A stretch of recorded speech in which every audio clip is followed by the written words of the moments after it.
હવે પતિ દર મહિને 2-3 વાર હોટલે એકલો એકલો જઈ આવે અને પછી ઘરે આવીને એમ કે આજે તો પેટમાં દુખે છે અને કઈ ઈચ્છા નથી, પછી ભલે ને ભજીયા દાબીને આવ્યો હોય. એક પતિ પત્ની હતા, એમાં પતિ હોટલે વારે વારે જઈ આવે એકલો એકલો અને પત્નીને ખબર પડે આ ભાઈ આજે હોટલમાં જમીને આવ્યા. એટલે પત્ની કે તમે આવી રીતે આવ એકલા એકલા જમી આવ્યા હોટલમાં, મને હારે લઈ જવી જોઈએ ને.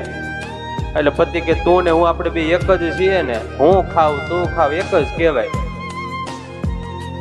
પછી એમાં એકલો એકલો પતિ એકવાર ફરી આવ્યો અને પત્નીને ખબર પડી એટલે કીધું કે તમે આવી રીતે એકલા એકલા ફરી આવ્યા, મને હારે ન લઈ જવાય. પતિ કે તું ને હું બે આપણે એક જ છીએ ને, હું ફરું તું ફરું એક જ કહેવાય ને. એકવાર પતિ દિવાળી એવો તો એકલા એકલા શોપિંગ કરી આવું. પત્ની કીધું તમે મને ન લઈ જાય શોપિંગ કરવા મોલમાં?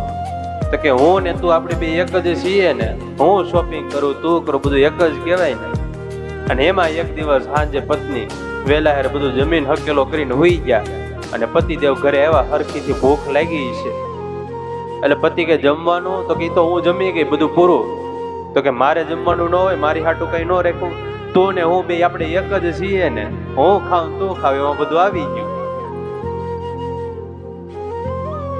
ત્યારે હોટલોમાં એકલા એકલા ખાવાથી પ્રેમ ન વધે, તો સાથે બેસીને જમીએ તો પ્રેમ વધે.